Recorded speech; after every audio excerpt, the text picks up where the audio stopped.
नमस्कार साथियों, स्वागत है आप सभी का मेरे इस YouTube channel class with doctor Dharmendra Verma में। और मैं हूं आपका दोस्त धर्मेंद्र वर्मा।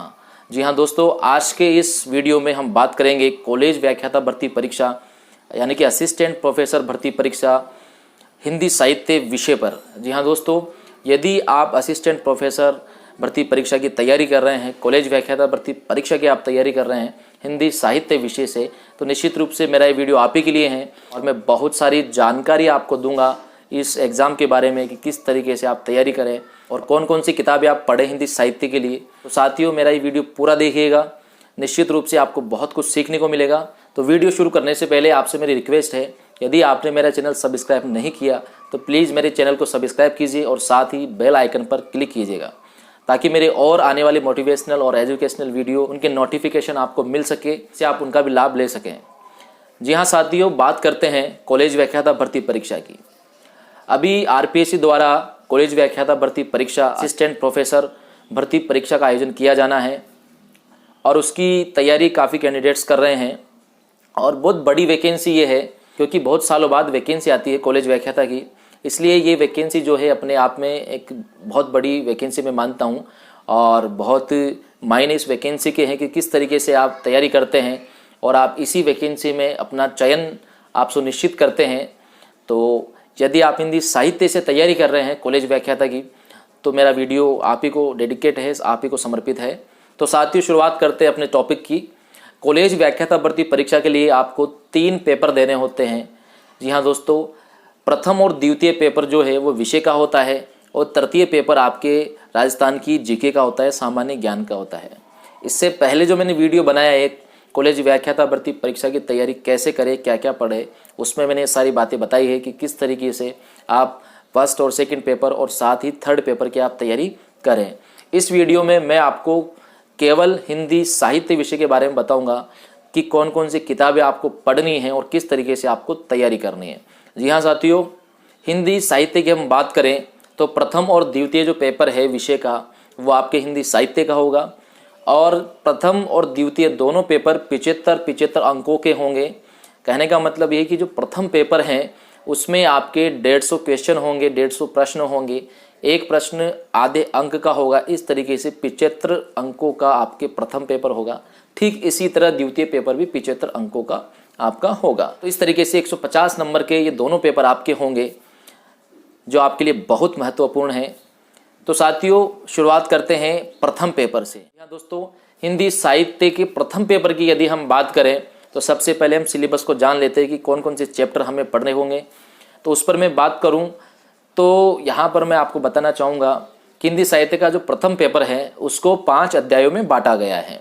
जी हाँ दोस्तों, प्रथम पेपर में 5 अध्याय हैं, उनमें से प्रश्न बनेंगे तो उनको आपको अच्छे से कवर करना है। यहाँ दोस्तों, हम एक एक अध्याय पर बात करते रहेंगे और साथ ही मैं आपको बुक्स भी बताता रहूँगा कि प्रथम अध्याय के लिए कौन सी बुक्स आपको पढ़नी है, द्वितीय अध्याय के लिए कौन सी किताबें आपको पढ़नी है। तो इस तरीके से हम शुरुआत करते हैं एक एक अध्याय के साथ। तो मैं बात करूँगा प्रथम पेपर का प्रथम अध्याय। जी हाँ दोस्तों, प्रथम अध्याय में यदि आप देखेंगे तो हिंदी भाषा का उद्भव और विकास। जी हाँ साथियों, हिंदी भाषा का उद्भव और विकास नाम से आपका प्रथम अध्याय है। मैं यहाँ पर फिर से कहना चाहूँगा, प्रथम पेपर में कुल 5 अध्याय हैं, जिनमें पहले अध्याय की हम बात कर रहे हैं, जिसमें हम पढ़ेंगे हिंदी भाषा का उद्भव एवं विकास, अपभ्रंश, अवहट और पुरानी हिंदी, ब्रज, अवधी, खड़ी बोली एवं राजस्थानी का साहित्यिक भाषा के रूप में विकास, हिंदी की बोलियाँ, राजभाषा हिंदी, संवैधानिक प्रावधान, मानक हिंदी, देवनागरी लिपि, विशेषताएं और मानकीकरण। हिंदी व्याकरण की यदि हम बात करें तो संधि, समास, उपसर्ग, प्रत्यय, वाक्य एवं वाक्य भेद, शब्द शुद्धि एवं वाक्य शुद्धि, ये टॉपिक आपको पढ़ने होंगे। तो जी हाँ दोस्तों, ये जो प्रथम अध्याय है इसमें आपसे केवल और केवल हिंदी भाषा के उद्भव और विकास के बारे में ही प्रश्न पूछे जाएंगे। साथ ही व्याकरण के कुछ एक चैप्टर जैसा कि अभी हमने पढ़ा उनसे भी आपसे प्रश्न पूछे जाएंगे। यदि मैं बात करूं इस अध्याय के लिए कौन सी किताबें आपको पढ़नी हैं, तो सबसे पहले मैं आपसे कहना चाहूँगा कि जो नेट जेआरएफ की तैयारी करते समय आपने किताब पढ़ी, चाहे वो प्रतियोगिता साहित्य सीरीज हो या अन्य कोई किताब हो। साथियों, मैंने प्रतियोगिता साहित्य सीरीज किताब से ही तैयारी की थी नेट जेआरएफ की, तो वो किताब मेरे लिए बहुत अच्छी रही। तो मैं आपसे कहना चाहूँगा कि प्रतियोगिता साहित्य सीरीज जो किताब है नेट जेआरएफ की तैयारी के लिए जो आती है, जिसको आपने पढ़ा है उसी किताब से इस चैप्टर की शुरुआत करिए। जी हाँ दोस्तों, हिंदी भाषा का उद्भव और विकास उसमें दिया हुआ है बहुत ही सरल तरीके से, रोचक तरीके से, तो आप वहाँ से इसकी शुरुआत कर सकते हैं। और इसी के साथ बात करें तो डॉक्टर हेतु भारद्वाज की हिंदी भाषा उद्भव और विकास। जी हाँ दोस्तों, डॉक्टर हेतु भारद्वाज की एक पुस्तक है हिंदी भाषा उद्भव और विकास, उसको भी आप पढ़ सकते हैं, मार्केट से खरीद सकते हैं। इसी के साथ हिंदी भाषा डॉक्टर हरदेव बहारी को भी आप पढ़ सकते हैं इस चैप्टर को क्लियर करने के लिए, इस अध्याय को क्लियर करने के लिए। और इसी के साथ हिंदी भाषा एवं साहित्य का वस्तुनिष्ठ इतिहास डॉक्टर गोविंद पांडे और सरस्वती पांडे की बहुत अच्छी किताब है, जो आपके प्रथम और द्वितीय पेपर सभी में आपके काम आएगी। तो साथियों, अब बात करते हैं द्वितीय अध्याय की। जी हाँ दोस्तों, द्वितीय अध्याय की यदि हम बात करें तो आपके द्वितीय अध्याय में रखा गया है भारतीय काव्य शास्त्र। जी हाँ दोस्तों, भारतीय काव्य शास्त्र से संबंधित कुछ चैप्टर, कुछ टॉपिक आपके सिलेबस पाठ्यक्रम में रखे गए हैं, उनको भी आपको अच्छे से पढ़ना है, क्लियर करना है। वो कौन कौन से टॉपिक है, चैप्टर हैं, उस पर हम बात कर लेते हैं। जी हाँ साथियों, काव्य शास्त्र की मैं बात करूं तो इसमें आप पढ़ेंगे काव्य लक्षण, काव्य हेतु और काव्य प्रयोजन। भारतीय काव्य शास्त्रीय आचार्य परंपरा, इसमें भरत, आनंदवर्धन, कुंतक, मम्मट, विश्वनाथ और जगन्नाथ। रस सिद्धांत, रस का स्वरूप, निष्पत्ति और साधारणीकरण। ध्वनि सिद्धांत, ध्वनि का स्वरूप एवं भेद। अलंकार, रीति और वक्रोक्ति सिद्धांत। इसी तरह अलंकार और छंद भी आपके पाठ्यक्रम में है, उनको भी आपको पढ़ना है। जी हाँ साथियों, इस तरीके से अध्याय 2 में आपके भारतीय काव्य शास्त्र को पढ़ना है। इसके लिए कौन कौन सी किताबें आपके लिए उपयुक्त रहेगी वो मैं आपको बता रहा हूँ, ध्यान से देखिएगा। भारतीय काव्य शास्त्र भगीरथ मिश्र प्रतियोगिता साहित्य सीरीज नेट जेआरएफ की तैयारी के लिए, उसको भी आप पढ़ें। भारतीय एवं पाश्चात्य काव्य शास्त्र या फिर साहित्य शास्त्र डॉक्टर विवेक शंकर जी की, जो राजस्थान हिंदी ग्रंथ अकादमी द्वारा प्रकाशित है। और इसी के साथ हिंदी भाषा एवं साहित्य का वस्तुनिष्ठ इतिहास गोविंद पांडे, सरस्वती पांडे की पुस्तकों भी आप पढ़ें। जी हाँ दोस्तों, अब बात करते हैं तीसरे अध्याय की, यानी कि तृतीय अध्याय की। इस अध्याय में आपके जो चैप्टर रखे हैं वो है पाश्चात्य काव्य शास्त्र। जी हाँ साथियों, पाश्चात्य काव्य शास्त्र से संबंधित जो बातें हैं, जो क्वेश्चन हैं, वो आपकी इस अध्याय में से बनेंगे। तो तृतीय अध्याय की यदि हम बात करें तो कौन कौन सी चीज़ें आपको पढ़नी होगी, चलिए वो देख लेते हैं। पाश्चात्य काव्य शास्त्र की यदि हम बात करें तो प्लेटो का काव्य सिद्धांत, अरस्तु का अनुकरण, विरेचन और त्रासदी सिद्धांत, लॉन्जाइनस का उदात्त के अवधारणा, क्रोची का अभिव्यंजनावाद, वर्ड्सवर्थ की काव्य भाषा, रिचर्ड्स का संप्रेषण और मूल्य सिद्धांत, कोलरिज का कल्पना सिद्धांत, एलियट का परंपरा का सिद्धांत, मार्क्सवादी साहित्य चिंतन और शैली वैज्ञानिक समीक्षा। और इसी के साथ साथ ही इसमें संरचनावाद, विखंडनवाद एवं उत्तर आधुनिकता जो चैप्टर है उनको भी आपको पूरा करना है, अच्छे से समझना है। जी हाँ दोस्तों, तृतीय अध्याय के लिए कौन कौन सी किताबें आपको पढ़नी है तो यहाँ पर मैं आपको बताना चाहूँगा। वही प्रतियोगिता साहित्य सीरीज जिससे आपने नेट जेआरएफ की तैयारी की है उसको फिर से आप पढ़े। जी हाँ दोस्तों, यही चैप्टर यानी कि पाश्चात्य काव्य शास्त्र के ही चैप्टर उसमें भी दिए हुए हैं, बहुत अच्छे से समझाया हुआ है, तो वहाँ से आप इनको पढ़ें, इनकी शुरुआत करें। और इसके बाद में यदि बात करूँ तो डॉक्टर विवेक शंकर जी की जो किताब भारतीय एवं पाश्चात्य काव्य शास्त्र, जो कि अपने द्वितीय अध्याय में भी काम आएगी और तृतीय अध्याय में भी वही किताब यहाँ पर काम आएगी, तो उसी किताब से आप द्वितीय अध्याय को भी पढ़ें और तृतीय अध्याय को भी आप पढ़ लेवें। जी हाँ साथियों, और इसी के साथ हिंदी भाषा एवं साहित्य का वस्तुनिष्ठ इतिहास गोविंद पांडे जी वाली जो किताब है उसको फिर से यहाँ पर भी पढ़ना है। जी हाँ साथियों, पाश्चात्य काव्य शास्त्र से संबंधित महत्वपूर्ण बातें इस किताब में भी दी हुई है, तो आप यहाँ से भी उसको पढ़ें, समझें और अपने कॉन्सेप्ट को क्लियर करें। जी हाँ साथियों, तो इस तरीके से 3 अध्याय के बारे में हमने बात की और तीनों अध्यायों को पढ़ने के लिए जो मैंने किताबें बताई, यकीन मानिए साथियों, इन किताबों को यदि आप पढ़ेंगे तो इनसे आपके तीनों अध्याय अच्छे से क्लियर हो जाएंगे, अच्छे से आप हर सवाल का जवाब दे पाएंगे। बस शर्त मेरी एक है कि आप इन किताबों को अच्छे से पढ़ें, मन लगा करके पढ़ें और पूरे कॉन्सेप्ट को ढंग से क्लियर करें। जी हाँ दोस्तों, इन तीनों अध्यायों के लिए जो किताबें आपको पढ़नी है वो फिर से मैं एक बार दोहरा देता हूँ, ध्यान दीजिएगा। जी हाँ दोस्तों, नेट जेआरएफ की तैयारी के लिए जो प्रतियोगिता साहित्य सीरीज किताब है उसको आपको पढ़नी है। इसके बाद डॉक्टर हेतु भारद्वाज की हिंदी भाषा का उद्भव और विकास, इसको आपको पढ़ना है। हिंदी भाषा डॉक्टर हरदेव बाहरी, इसको आपको पढ़ना है। हिंदी भाषा एवं साहित्य का वस्तुनिष्ठ इतिहास गोविंद पांडे और सरस्वती पांडे, इस किताब को भी आपको पढ़ना है, बहुत अच्छी किताब है। इसके बाद बात करें तो भारतीय काव्य शास्त्र भगीरथ मिश्र, भारतीय एवं पाश्चात्य काव्य शास्त्र डॉक्टर विवेक शंकर जी की, जो राजस्थान हिंदी ग्रंथ अकादमी द्वारा प्रकाशित है। इन किताबों को ही आपको पढ़ना है। इन्हीं किताबों से आपके ये तीनों अध्याय क्लियर हो जाएंगे। जी हाँ दोस्तों, इन 6 किताबों को आपको अच्छे से पढ़ना है और इनसे ही आपके तीनों अध्याय क्लियर हो जाएंगे, बिल्कुल समझ में आ जाएंगे। साथियों, इनमें से कुछ किताबें अभी आगे और अध्याय जो हैं उनमें भी काम आएगी, इसलिए आप वीडियो पूरा देखें और अंत तक इस वीडियो को देखेंगे तो निश्चित रूप से आपको बहुत कुछ समझ में आ जाएगा कि किस तरीके से आप कॉलेज व्याख्याता हिंदी साहित्य विषय से आप तैयारी कर पाएंगे और उसमें बेहतर प्रदर्शन आप कर पाएंगे, साथ ही आपके चयन को आप सुनिश्चित कर पाएंगे। जी हाँ साथियों, बात करते हैं चतुर्थ अध्याय की, जिसमें समग्र अध्ययन के लिए आपके कुछ निर्धारित पाठ रखे गए हैं, उनको आपको पढ़ना है, समझना है। जी हाँ साथियों, चतुर्थ अध्याय की यदि मैं बात करूं तो उसमें क्या क्या चीज़ें आपको पढ़नी है तो एक बार देख लीजिए। समग्र अध्ययन के लिए निर्धारित पाठ में आप पढ़ेंगे पृथ्वीराज रासो, चंद्रवरदाई की, कबीर ग्रंथावली, मीराबाई के पद, भ्रमर गीत सार, जायसी ग्रंथावली, तुलसीदास का विनय पत्रिका, बिहारी सार्धसती और गणानंद कवित। जी हाँ दोस्तों, इस तरीके से आदिकाल, भक्तिकाल और रीतिकाल से संबंधित जो कवि हैं उनके महत्वपूर्ण पाठ यहाँ पर रखे गए हैं आपके लिए चतुर्थ अध्याय में, तो इनको आपको अच्छे से पढ़ना है, समझना है। साथियों, अब कैंडिडेट्स जो हैं, जो तैयारी कर रहे हैं, वो परेशान हो जाते हैं कि इनको अलग अलग हम कहाँ से पढ़ें, तो इसके लिए मैं आपको एक बहुत अच्छी किताब बता रहा हूँ। जी हाँ साथियों, ये किताब है प्राचीन एवं मध्यकालीन काव्य। ये किताब विशेष रूप से आरपीएससी द्वारा जो कॉलेज व्याख्याता भर्ती परीक्षा है इसी के लिए निकाली गई है और चतुर्थ अध्याय से संबंधित जितने भी जो पाठ हैं वो सारे के सारे पाठ इसमें आपको मिल जाएंगे। ये देखिएगा आप, चंद्रवरदाई का पृथ्वीराज रासो, कबीरदास, मीराबाई, सूरदास, मलिक मोहम्मद जायसी, तुलसीदास, बिहारी लाल और घनानंद, ये वही पाठ हैं जो आपके कॉलेज व्याख्याता हिंदी साहित्य के पाठ्यक्रम में हैं। ये सारे के सारे आपको एक ही जगह मिल जाएंगे इस पुस्तक में। जी हाँ साथियों, प्राचीन एवं मध्यकालीन काव्य पुस्तक का नाम है और साथ ही वाणी प्रकाशन द्वारा प्रकाशित ये पुस्तक है।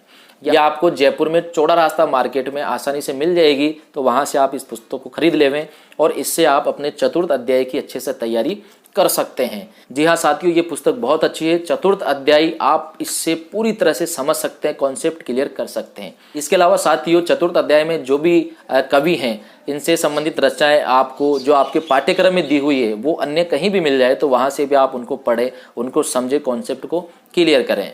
तो आइए साथियों, अब बात करते हैं अगले अध्याय यानी कि 5वें अध्याय की। जी हाँ साथियों, 5वें अध्याय की बात करें तो 5वें अध्याय में भी आपके समग्र अध्ययन के लिए कुछ निर्धारित पाठ रखे गए हैं। जी हाँ दोस्तों, इस वाले अध्याय में आपके जो आधुनिक काल है, आधुनिक काल से कुछ महत्वपूर्ण जो कवि हैं और साथ ही जो लेखक हैं उनके कुछ पाठ इसमें रखे हैं, उनको आपको अच्छे से समझना है, अच्छे से पढ़ना है। 5वें अध्याय की यदि मैं बात करूं तो देखिएगा उसमें क्या क्या है। समग्र अध्ययन के लिए निर्धारित पाठ: जयशंकर प्रसाद जी की कामायनी, निराला की राम की शक्ति पूजा, प्रेमचंद का गोदान, हजारी प्रसाद द्विवेदी जी का बाण भट्ट की आत्मकथा, मोहन राकेश का आधे अधूरे नाटक, रामचंद्र शुक्ल का चिंतामणि भाग 1 और साथ ही कुछ कहानियाँ भी इसमें हैं साथियों, जैसे उसने कहा था चंद्रधर शर्मा गुलेरी जी की, कफन, ममता, रोज और परिंदे। इसी के साथ सौंदर्य की नदी नर्मदा, अमृतलाल वेगड़ जी का बहुत अच्छा यात्रा वृत्तांत है। तो साथियों, इस प्रकार से ये जो निर्धारित पाठ है इनको आपको पढ़ना है, इसमें से भी क्वेश्चन बनेंगे। और ये जो 5वां अध्याय है ये बहुत महत्वपूर्ण है साथियों, क्योंकि इसमें जितने भी पाठ हैं इनमें बहुत विस्तृत रूप से आपको अध्ययन करना है, समझना है, पढ़ना है। जी हाँ साथियों, 5वें अध्याय की तैयारी के लिए यदि मैं बताऊँ आपको किताबें, तो मैंने इनकी मूल किताबें ही पढ़ी हैं। जी हाँ दोस्तों, मैं कहना चाहूँगा 5वें अध्याय के लिए कि जो भी कवि या लेखक हैं उनकी मूल किताबें ही आप खरीदें और उनको ही अच्छे से पढ़ें। यहाँ पर मैं आपको कहना चाहूँगा कि बाण भट्ट की आत्मकथा, ये जो किताब है ये मैं बाज़ार से खरीद के लाया और इसको मैंने पूरे अच्छे से पढ़ा, क्योंकि ये मूल किताब है इसलिए इसमें सारी चीज़ें समाहित हैं, रूप से आप समझ सकते हैं। तो यही किताब आप मार्केट से लेके आएँ, बाज़ार से लेके आएँ और इसी को आप अच्छे से पढ़ें, बाण भट्ट की आत्मकथा।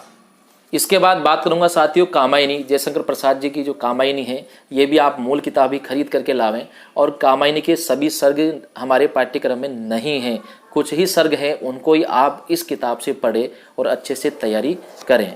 रामचंद्र शुक्ल जी की चिंतामणि, चिंतामणि भाग 1 हमारे पाठ्यक्रम में है। साथियों चिंतामणि में बहुत सारे निबंध हैं, लेकिन आपको वही निबंध पढ़ने हैं जो आपके पाठ्यक्रम में दिए हुए हैं। जी हाँ साथियों, जो आपके पाठ्यक्रम में हैं वही निबंध आपको पढ़ने हैं। जैसे मैं बता देता हूँ आपको, उत्साह, श्रद्धा, भक्ति, कविता क्या है, ये आपके पाठ्यक्रम में है, तो इनको ही आप पढ़ें। पूरी किताब को आपको पढ़ने की आवश्यकता नहीं है। जो जो निबंध आपके एक सिलेबस में है, कॉलेज व्याख्याता सिलेबस में, उसी को आप पढ़ें इस किताब से। इसके बाद बात करें तो साथियों इसमें कुछ कहानियां भी आपके पाठ्यक्रम में हैं, जैसा कि हमने अभी सिलेबस पढ़ते समय बात की थी। कहानियों को मैं पुनः दोहराता हूँ। उसने कहा था, चंद्रधर शर्मा गुलेरी जी की, प्रेमचंद जी की कफन, जयशंकर प्रसाद की ममता, अज्ञेय की रोज और निर्मल की परिंदे। जी हाँ साथियों, इन कहानियों को अक्सर कैंडिडेट्स परेशान रहते हैं कि कहाँ से पढ़ें, अलग अलग कहानियाँ कहाँ कहाँ हम ढूंढें। उसके लिए मैं कहना चाहूँगा, जो किताब है प्रतिनिधि कहानियाँ, संपादक हैं डॉक्टर सुरेंद्र उपाध्याय। जी हाँ दोस्तों, इस किताब को आप पढ़ सकते हैं, ये मार्केट में आसानी से उपलब्ध हो जाएगी। विशेष रूप से चौड़ा रास्ता में ये किताब आपको आसानी से मिल जाएगी। तो जी हाँ दोस्तों, ये जो कहानियाँ हैं जितनी भी, ये सारी की सारी कहानियाँ एक ही किताब में आपको मिल जाएगी। तो ये किताब आप खरीद करके लावें और इसी से आप तैयारी करें। प्रतिनिधि कहानियाँ नाम है, संपादक डॉक्टर सुरेंद्र उपाध्याय। तो इस पुस्तक को आप खरीद कर ला सकते हैं और इस पुस्तक से आप तैयारी कर सकते हैं। साथियों मैंने इसी किताब से तैयारी की है, जिसका मुझे बहुत अच्छा परिणाम मिला है। आगे हम बात करें तो सौंदर्य की नदी नर्मदा, अमृतलाल वेगड़ जी का बहुत अच्छा यात्रा वृत्तांत है। तो इसको भी आप मूल किताब ही खरीद करके लावें। पूरी किताब को आप पढ़ेंगे तो ही आपके समझ में आएगी। दोस्तों बहुत ही अच्छा रोचक ये यात्रा वृत्तांत है अमृतलाल वेगड़ जी का। आप पढ़ेंगे तो बहुत मजा आएगा आपको इसको पढ़ने में। तो ये भी आप बाजार से खरीद करके लेकर के आएँ और इसको भी अच्छे से पढ़िएगा। आगे बात करते हैं आधे अधूरे।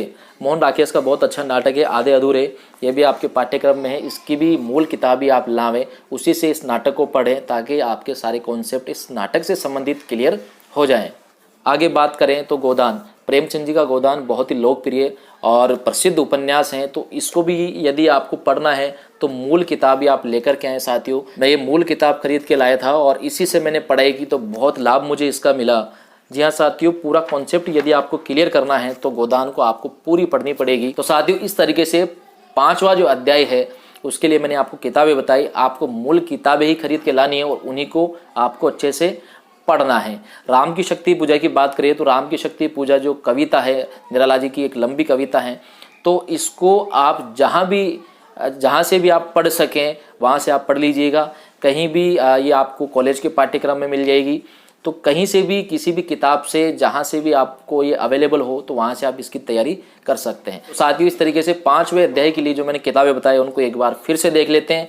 ये किताबें आपको पढ़नी है, इनको अच्छे से समझना है और ये मूल किताबें ही आप बाजार से खरीद के लेके आएँ और इनको ही मन लगा करके अच्छे से पढ़े, कॉन्सेप्ट को क्लियर करें। तो साथियों इस तरीके से प्रथम पेपर की हमने बात की। प्रथम पेपर में 5 अध्याय हैं, उन 5 अध्याय के बारे में हमने विस्तृत रूप से यहाँ पर बातचीत की। कौन कौन सी किताबें आपको पढ़नी है उन पर बातचीत की। पहला, दूसरा और तीसरा अध्याय है उनके लिए केवल आपको 6 पुस्तकें पढ़नी है और इसी के साथ जो 4था और 5वां अध्याय है उनसे संबंधित किताबें भी मैंने आपको बता दी है। तो निश्चित रूप से आपको प्रथम पेपर के लिए यही किताबें पढ़नी है और इन किताबों को यदि आप अच्छे से पढ़ेंगे तो आपका पेपर अच्छा जाएगा और लिखित परीक्षा में आप अच्छे अंक प्राप्त कर सकते हैं। तो जी हाँ साथियों, अब बात करते हैं द्वितीय पेपर की, यानी कि सेकंड पेपर की। सेकंड पेपर की यदि हम बात करें तो उसमें हिंदी साहित्य का इतिहास रखा गया है। जी हाँ साथियों, हिंदी साहित्य का इतिहास से संबंधित जितने भी क्वेश्चन हैं वो आपके द्वितीय पेपर में आएंगे। एक बार इसका सिलेबस पाठ्यक्रम हम देख लेते हैं। द्वितीय पेपर की यदि हम बात करें तो उसको भी 5 अध्यायों में बांटा गया है। 5 अध्यायों को हम अच्छे से देख लेते हैं क्या क्या आपको उनमें पढ़ना है। जी हाँ साथियों, द्वितीय प्रश्न पत्र में जो पहला अध्याय है हिंदी के इतिहास लेखन की परंपरा एवं आदिकाल। जी हाँ दोस्तों, इसमें आप पढ़ेंगे हिंदी साहित्य के इतिहास लेखन की परंपरा, हिंदी साहित्य का आरंभ, काल, विभाजन और नामकरण और प्रमुख इतिहास ग्रंथों का वैशिष्ट्य।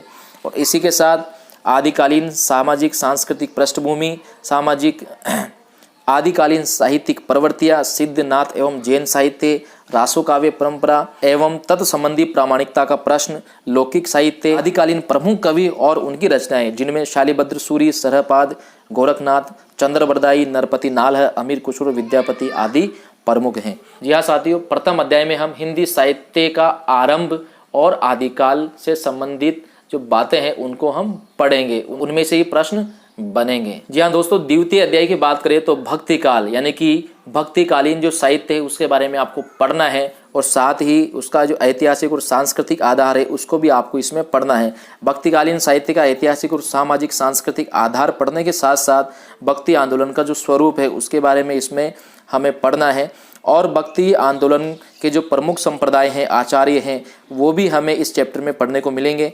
और इसी के साथ राजस्थान में जो भक्ति आंदोलन है उसके बारे में भी हमें पढ़ना है। भक्ति आंदोलन एवं सामाजिक समरसता और भक्तिकालीन जो प्रवृत्तियां हैं, निर्गुण भक्ति साहित्य विशेष रूप से कबीर, रैदास, दादू, कृष्ण साहित्य की बात करें तो सूरदास, कुम्मनदास, रसदास, नंददास और मीरा, राम भक्ति साहित्य की बात करें तो तुलसीदास, अग्रदास आदि, और इसी तरह सूफी काव्य में कुतुबन, मंजन और जायसी, और नीति साहित्य में रहीम दास जी, इनको आपको अच्छे से पढ़ना है, समझना है। अगले अध्याय की यदि हम बात करें तो तीसरे अध्याय में रीतिकालीन साहित्य की सामाजिक सांस्कृतिक पीठिका। जी हाँ साथियों, रीतिकालीन साहित्य की सामाजिक सांस्कृतिक जो आधार हैं उसको भी हमें पढ़ने होंगे। रीतिकालीन साहित्य की शोध सामग्री क्या है वो हमें पढ़ना है। वर्गीकरण भी इनका, जैसे रीतिबद्ध है, रीति सिद्ध है, रीति मुक्त है, इनको भी अच्छे से पढ़ना है। प्रमुख कवि और उनकी रचनाएं। जी हाँ साथियों, रीतिकालीन जो प्रमुख कवि हैं उनमें विशेष रूप से केशव, मतिराम, भूषण देव बिहारी, भिखारीदास, पद्माकर, सेनापति, आलम और घनानंद, इनको इस चैप्टर में पढ़ना है, समझना है। रीतिकालीन भक्ति एवं अन्य काव्य परंपराएं। जी हाँ साथियों, इस तरीके से तृतीय जो अध्याय है उसमें रीतिकाल से संबंधित महत्वपूर्ण प्रश्न आपके बनेंगे, तो रीतिकाल को भी आपको अच्छे से पढ़ना है। किताबें कौन कौन सी पढ़नी है ये मैं अभी बताने वाला हूँ, पहले हम एक बार इसके सिलेबस को देख लेते हैं। अगला जो अध्याय है चतुर्थ अध्याय, उसमें हम बात करते हैं आधुनिक काल की। यह साथियों, आधुनिक काल की ऐतिहासिक, सामाजिक, सांस्कृतिक जो प्रवृत्तियां हैं, जो पृष्ठभूमियां हैं, उनको देखते हुए आधुनिक कालीन जो साहित्य है उनके संदर्भ में इस अध्याय में हम बात करेंगे। जी हाँ साथियों, आधुनिक काल की ऐतिहासिक और सामाजिक सांस्कृतिक पृष्ठभूमि 1857 का स्वाधीनता संग्राम को आधार बनाकर, इसी के साथ सांस्कृतिक पुनर्जागरण, स्वाधीनता आंदोलन, भारतेंदु और उनका मंडल, भारतेंदु युगीन हिंदी पत्रकारिता, महावीर प्रसाद द्विवेदी और उनका अवदान, राष्ट्रीय सांस्कृतिक अवधारणा, राष्ट्रीय सांस्कृतिक जो काव्यधारा के महत्वपूर्ण कवि हैं जैसे हरिऔद्य, मैथिली शरण गुप्त, माखनलाल चतुर्वेदी, रामधारी सिंह दिनकर आदि, इनको भी हमें पढ़ना है। छायावाद की पृष्ठभूमि और उसकी प्रमुख प्रवृत्तियां, साथ ही प्रमुख कवि और उनकी रचनाएं, जिसमें हम बात करें प्रसाद, निराला, पंत और महादेवी वर्मा। इसी के साथ प्रगति और प्रयोगवादी कविताएं, नई कविता, समकालीन कविता, इनको भी हमें पढ़ना है। समकालीन कविता की बात करें तो नागार्जुन, केदारनाथ अग्रवाल, अज्ञे, शमशेर, मुक्तिबोध, धर्मवीर भारती, नरेश मेहता, रघुवीर सहाय, केदारनाथ सिंह, धूमिल, अशोक वाजपेयी, ऋतुराज और नंद किशोर आचार्य, ये प्रमुख हैं। जी हाँ साथियों, इस तरीके से ये चारों अध्याय जो हैं, इन चारों अध्यायों में हमें क्रमशः आदिकाल, भक्तिकाल, रीतिकाल और आधुनिक काल पढ़ना है। इन चारों कालों को हमें अच्छे से समझना है, एक एक कॉन्सेप्ट को क्लियर करना है। 5वें अध्याय में जो आपको पढ़ना है वो है आधुनिक हिंदी गद्य का विकास। जी हाँ साथियों, आधुनिक हिंदी गद्य का विकास कैसे हुआ उसके बारे में विस्तृत रूप से हमें 5वें अध्याय को पढ़ना है। इसमें हमें जो जो चीज़ें अच्छे से पढ़नी है उनको हम एक बार देख लेते हैं। आधुनिक हिंदी गद्य का विकास, जिसमें भारतेंदु युगीन हिंदी गद्य और महावीर प्रसाद द्विवेदी, हिंदी उपन्यास का विकास और प्रमुख उपन्यासकार, हिंदी कहानी का विकास और प्रमुख कहानीकार, हिंदी नाटक और रंगमंच का विकास, इसी के साथ हिंदी निबंध और आलोचना का विकास, हिंदी की अन्य गद्य विधाओं का विकास, जीवनी, आत्मकथा, संस्मरण, रेखाचित्र और यात्रा वृत्तांत, हिंदी साहित्यिक पत्रकारिता की परंपरा और अस्मिता विमर्श का साहित्य, यानी कि स्त्री, दलित और आदिवासी साहित्य को भी हमें पढ़ना है। जी हाँ साथियों, तो इस तरीके से 5 जो अध्याय हैं द्वितीय प्रश्न पत्र में, इनको भी हमें अच्छे से पढ़ना है। 75 नंबर का ये अध्याय है, 150 प्रश्न आएंगे, तो ये 5 अध्याय भी हमारे लिए बहुत महत्वपूर्ण है। इसके लिए कौन कौन सी किताबें हमें पढ़नी है, इस विषय पर हम बात करते हैं। तो जी हाँ साथियों, इन 5 अध्यायों के लिए मैं कुछ किताबें आपको बताने वाला हूँ, उनको आप अच्छे से पढ़ लीजिएगा। जी हाँ साथियों, यहाँ पर फिर मैं कहना चाहूँगा कि प्रतियोगिता साहित्य सीरीज जो किताब है जिससे आपने नेट जेआरएफ की तैयारी की है उसी से आप शुरुआत करें। यहाँ भी यानी कि जो द्वितीय पेपर है उसकी शुरुआत भी आप उसी किताब से, उसी पुस्तक से करें। नेट जेआरएफ की जो किताब है प्रतियोगिता साहित्य सीरीज, उसमें ये सारी की सारी चीज़ें यानी कि आदिकाल, भक्तिकाल, रीतिकाल और आधुनिक काल के साथ हिंदी गद्य का विकास बहुत ही सरल भाषा में समझाया गया है। तो आप वहाँ से भी पढ़ें और वहाँ से भी इस कॉन्सेप्ट को, इस चैप्टर को क्लियर करें। इसके बाद मैं कहना चाहूँगा कि आचार्य रामचंद्र शुक्ल का इतिहास, जी हाँ साथियों, आचार्य रामचंद्र शुक्ल का जो इतिहास ग्रंथ है, इतिहास की किताब है, उसको भी आप अच्छे से पढ़ें और समझें। वो भी आपके लिए बहुत महत्वपूर्ण है इस द्वितीय पेपर के लिए। और इसके बाद डॉक्टर नगेंद्र हरदयाल, जी हाँ दोस्तों, डॉक्टर नगेंद्र हरदयाल अथवा डॉक्टर बच्चन सिंह का दूसरा इतिहास, दोनों में से कोई सा भी इतिहास आप पढ़ लीजिएगा। जी हाँ साथियों, डॉक्टर नगेंद्र हरदयाल का इतिहास भी आप पढ़ सकते हैं या फिर डॉक्टर बच्चन सिंह का दूसरा इतिहास आप पढ़ सकते हैं। दोनों में से जो भी इतिहास की पुस्तक आपको अच्छी लगे उनको आप पढ़िएगा और अच्छी तरह से कॉन्सेप्ट को क्लियर कर लीजिएगा। जी हाँ साथियों, ज़्यादा किताबें मैं नहीं बताने वाला, आपको लिमिटेड किताबें ही मैं बताऊँगा जो किताबें मैंने पढ़ी है। तो यहाँ पर मैं फिर से आपको बताना चाहूँगा, प्रतियोगिता साहित्य सीरीज से आपको शुरुआत करनी है। उसके बाद आचार्य रामचंद्र शुक्ल का जो इतिहास है उसको आपको पढ़ना है। इसके अलावा डॉक्टर नगेंद्र हरदयाल अथवा डॉक्टर बच्चन सिंह का दूसरा इतिहास, दोनों में से एक पुस्तक आपको पढ़नी है। इसके बाद हम बात करते हैं हिंदी भाषा एवं साहित्य का वस्तुनिष्ठ इतिहास, गोविंद पांडे और सरस्वती पांडे वाली जो पुस्तक थी जिसको हमने प्रथम पेपर में पढ़ा, काम में लिया, वही पुस्तक यहाँ पर भी आपको पढ़नी है। वही पुस्तक यहाँ भी आपके बहुत काम आएगी। जी हाँ साथियों, इस पुस्तक में चारों काल और साथ ही हिंदी गद्य के विकास को बहुत अच्छे से समझाया हुआ है। तो ये पुस्तक भी आप यहाँ पढ़ सकते हैं, इससे भी आप तैयारी करें। और अध्याय 5 जो है आधुनिक हिंदी गद्य का विकास, उसके लिए भी जो पुस्तकें आपको पढ़नी है, तो मैं यहाँ पर फिर से आपको सुझाव देना चाहूँगा, प्रतियोगिता साहित्य सीरीज पुस्तक आप पढ़ें। इसी के साथ डॉक्टर विवेक शंकर जी की एक पुस्तक है गद्य साहित्य, वो भी आप पढ़े 5वें अध्याय के लिए। जी हाँ साथियों, 5वें अध्याय के लिए डॉक्टर विवेक शंकर जी की पुस्तक है राजस्थान हिंदी ग्रंथ अकादमी द्वारा प्रकाशित गद्य साहित्य, उसको आप पढ़े, 5वां अध्याय आपका उससे क्लियर हो जाएगा। और इसी के साथ जो गोविंद पांडे वाली पुस्तक है हिंदी भाषा एवं साहित्य का वस्तुनिष्ठ इतिहास, उससे भी आप गद्य वाला जो चैप्टर है 5वां अध्याय उसको आप क्लियर करें। तो इस तरीके से साथियों मैंने आपको बताया, प्रथम पेपर के लिए जो किताबें बताई उनको आप अच्छे से पढ़िएगा और उन्हीं में से कुछ किताबें आपके द्वितीय पे जो पेपर है, सेकंड पेपर है, उसमें भी काम में आने वाली है। इसलिए इन्हीं लिमिटेड और सेलेक्टेड बुक्स को आप पढ़ें, बारी बारी से पढ़ें। सेकंड पेपर की यदि मैं बात करूं, द्वितीय प्रश्न पत्र की बात करूं, तो उसके लिए जो जो मैंने किताबें बताई उनको एक बार पुनः देख लीजिए। सेकंड पेपर के लिए आपको पढ़ना होगा प्रतियोगिता साहित्य सीरीज पुस्तक जो आपने नेट जेआरएफ के लिए पढ़ी थी, आचार्य रामचंद्र शुक्ल का इतिहास, डॉक्टर नगेंद्र हरदयाल अथवा डॉक्टर बच्चन सिंह जी का दूसरा इतिहास, हिंदी भाषा एवं साहित्य का वस्तुनिष्ठ इतिहास, गोविंद पांडे और सरस्वती पांडे वाली पुस्तक, डॉक्टर विवेक शंकर जी की पुस्तक गद्य साहित्य। जी हाँ साथियों, यही किताबें आपको पढ़नी है। यकीन मानिए सेकंड पेपर आपका इन पुस्तकों से अच्छे से क्लियर हो जाएगा। तो मैं आपको भी यही सुझाव देना चाहूँगा कि ज़्यादा किताबों के चक्कर में नहीं पढ़ें और इन्हीं किताबों को पढ़ें, बारी बारी से पढ़ें। जी हाँ साथियों, इन्हीं किताबों को आप जितना अधिक पढ़ेंगे, बारी बारी से पढ़ेंगे, उतना ही आपका कॉन्सेप्ट क्लियर होगा। और हाँ, पढ़ाई इस तरीके से करें कि रटने के बजाय आप कॉन्सेप्ट को क्लियर करते हुए चलें। आप जो चैप्टर है उनको बिल्कुल समझते हुए आगे बढ़ें। इस तरीके से यदि आप तैयारी करेंगे तो निश्चित रूप से साथियों आपका पेपर अच्छा जाएगा और आपका परिणाम जो है वो सुखद होगा, आपको खुशी देने वाला होगा। तो साथियों निश्चित रूप से मैं उम्मीद करता हूँ कि मेरा वीडियो आपको अच्छा लगा होगा। यदि मेरा वीडियो आपको अच्छा लगा है तो प्लीज़ लाइक और शेयर कीजिएगा और साथ ही मेरे चैनल को सब्सक्राइब जरूर कीजिएगा। तो साथियों, कॉलेज व्याख्याता भर्ती परीक्षा की आप तैयारी कर रहे हैं, असिस्टेंट प्रोफेसर भर्ती परीक्षा की आप तैयारी कर रहे हैं, तो आप सभी को मेरी तरफ से बहुत बहुत शुभकामनाएं। आप अच्छे से तैयारी करें और जो पुस्तकें मैंने आपको बताई है उनको आप अच्छे से पढ़िएगा। यकीन मानिए ये पुस्तकें आपकी तैयारी में बहुत महत्वपूर्ण साबित होंगी और आप इन पुस्तकों को पढ़ कर के लिखित परीक्षा में अच्छे अंक प्राप्त कर सकते हैं। और साथियों, यदि आपने लिखित परीक्षा में अच्छे अंक प्राप्त किए तो आपके चयन होने के चांस बहुत अधिक बढ़ जाते हैं। जी हाँ साथियों, उम्मीद करता हूँ मेरा ये वीडियो आपको अच्छा लगा होगा। अगर अच्छा लगा हो तो प्लीज़ लाइक और शेयर कीजिएगा और साथ ही मेरे चैनल को सब्सक्राइब जरूर कीजिएगा। तो मिलते हैं अगले वीडियो में एक नई बात और एक नए टॉपिक के साथ। तब तक के लिए धन्यवाद, शुक्रिया।